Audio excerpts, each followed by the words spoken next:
Hi, everyone. Jonathan Alexander with the Los Angeles Review of Books, and this is Writing Sex. I'm here today with Garth Greenwell, who is the author of What Belongs to You, a highly regarded and awarded book from 2016, and even more recently, Cleanness from this year, 2020. Garth, thank you so much for joining us. Oh, thanks so much for having me. So, you are really, I think, one of the contemporary masters of writing about sex and sexuality. And even just recently, the author Sigrid Nunez has lauded you and your ability to write powerfully about not just sexuality, not just identity, but about the sex act itself. And I'd love just to hear your thoughts about why this is important to you. And first of all, do you agree, that not just cataloging, which sounds so anesthetic, but just really digging into and trying to help readers understand the complexities, the nuances of the sexual act itself is really one of your main foci for your work. I mean, I think that probably is fair to say about the first two books, and maybe especially about Cleanness, that one of my real goals for the second book was to push myself as far as I could to write about sex explicitly, but really not just explicitly. I mean, I am interested in sex as a phenomenon, and it seems to me that sex is one of the most complex and densely packed acts of human communication in which we engage. And so, literature as a way of attempting to parse that act of communication, to unpack that act of communication seems really interesting to me. But what excited me and what I felt, I had an intuition that sort of what might be accommodating of a certain kind of revelation was actually the combination of a kind of absolute explicitness in attention to the sexual body with the kind of sentence that I write, which I think of that sentence, which has a history that, comes down from Proust and James and Woolf and Baldwin. I think of that sentence as a kind of technology for the production of inwardness. And something that worries me a lot about sort of our culture's production of images of the sexual body, of representations of the sexual body, is that very often those representations, those images seem to me void of interiority, void of consciousness. They seem to me representations of bodies, but not of embodiedness. And, that seems to me a kind of intervention that literature can play, and maybe a really important intervention at this moment to sort of reclaim the sexual body as a site of consciousness, of inwardness. I love it. So what's so interesting about these interviews is that we've gone immediately to some of the thickness, some of the real granularity, and I appreciate that about your writing. Cleanness, beautiful book, by the way. I need to get my Zoom does so many funny things with anyway, I wish people could see the cover of Cleanness. It's a beautiful book. But also I was just reading from the title story, Cleanness itself, about how the narrator writes on one page, sex had never been joyful for me before, or almost never. It had always been fraught with shame and anxiety and fear, all of which vanished at the sight of his smile, simply vanished. It poured a kind of cleanness over everything we did. It's a beautiful sentence. Just a few pages later, the narrator is telling us, we can never be sure of what we want. I mean, of the authenticity of it, of its purity in relation to ourselves. And what's remarkable is the tension that is given in both of those sentences, talking about the sexual encounter.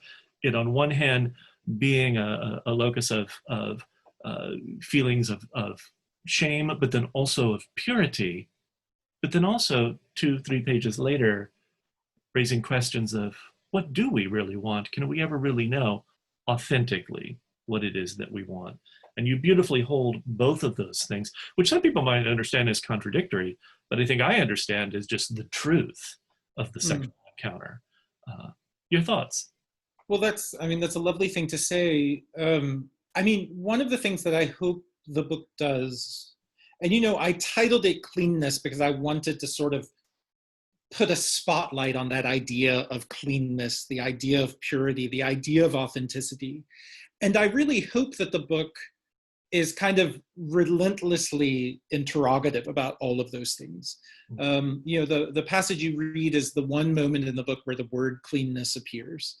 And, that's a moment that I hope, I don't want to evacuate that moment or that line of its significance or of its claim to a kind of truth value.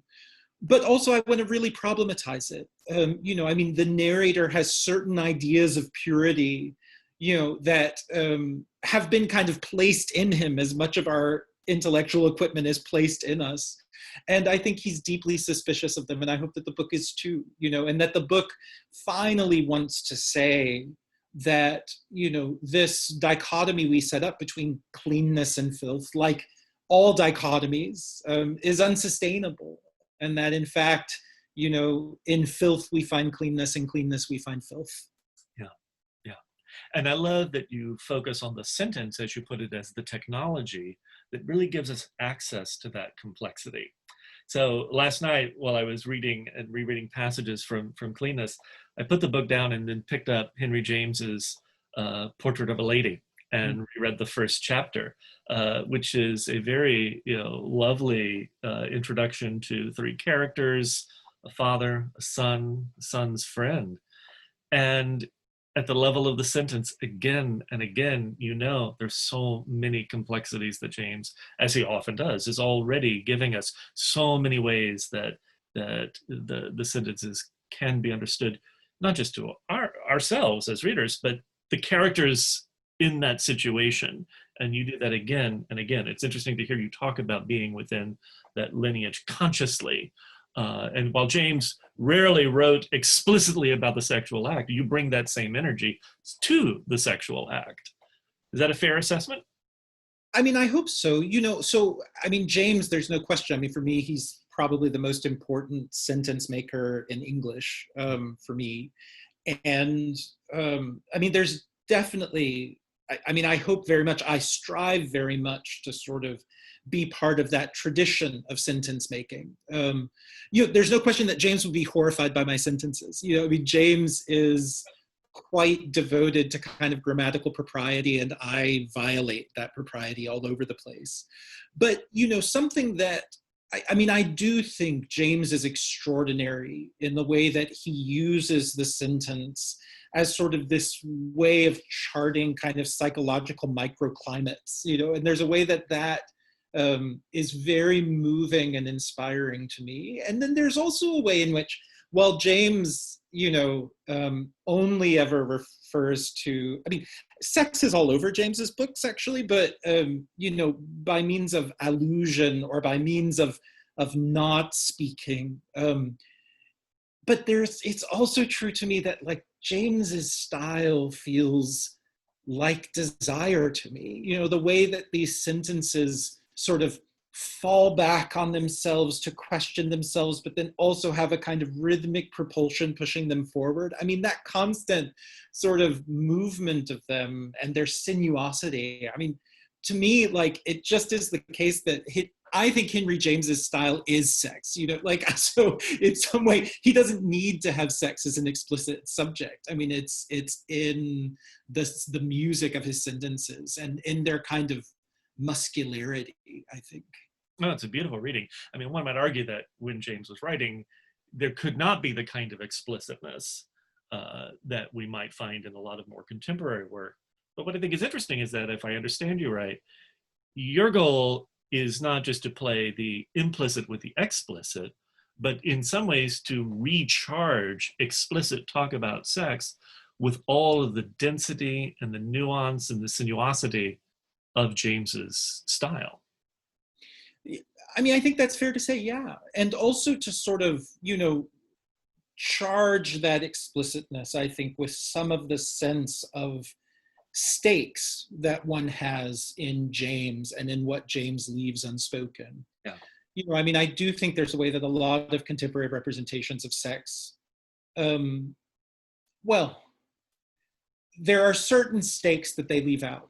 I mean, in some ways, I think, our culture really privileges sex as a site of potential trauma, potential violation, and radically deprivileges it as a site of kind of meaning making and of a more complicated moral engagement with others. And, I feel that, I mean, that is James's subject, is sort of the complication of moral engagement with others. Mm-hmm. And, I hope very much that one of the things my work might do is recharge sex with that, with the sense of very high stakes of meaning and very high stakes of a kind of nuanced moral engagement. Yeah, definitely. To be, or even put very brutally, to be explicit about sex is not necessarily to be truthful about it or to get at the truth of it. Oh, sure. No, I think that's definitely true. I mean, I think, again, this question of embodiedness, I mean, very often, like when I consider pornographic representations of the sexual body, when I watch porn, and I'm certainly not in any way anti-porn, but it often seems hugely false to me because, it's sort of like the human has been taken out. I mean, sex is not seen as this site of dense communication. And then also it seems to me very often, especially in internet porn that's engaged with a kind of arms race of extremity, that, these bodies have been instrumentalized really brutally, not just in heterosexual porn, not just female bodies, but also male bodies, that they've been instrumentalized to the point that sort of, they have been made objects. And I mean, one of the things I explore in Cleanness is the pleasure of being made an object. But it seems to me that that should not be the default position when it comes to sex. And so that seems hugely falsifying, like, explicit, yes, but hugely falsifying of sex as a phenomenon. Yeah. Do you remember the first sex scene you wrote?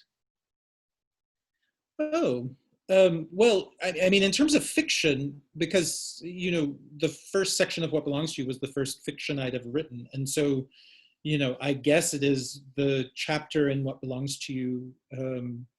I mean, it's funny, there's so much talk about sex and What Belongs to You, but there's actually not very much explicit sex writing in What Belongs to You. But, there's a passage where Mikko and the narrator spend a night together in the narrator's apartment. And so that was probably the first explicit sex I had written in prose. But I mean, I had been writing poetry for 20 years.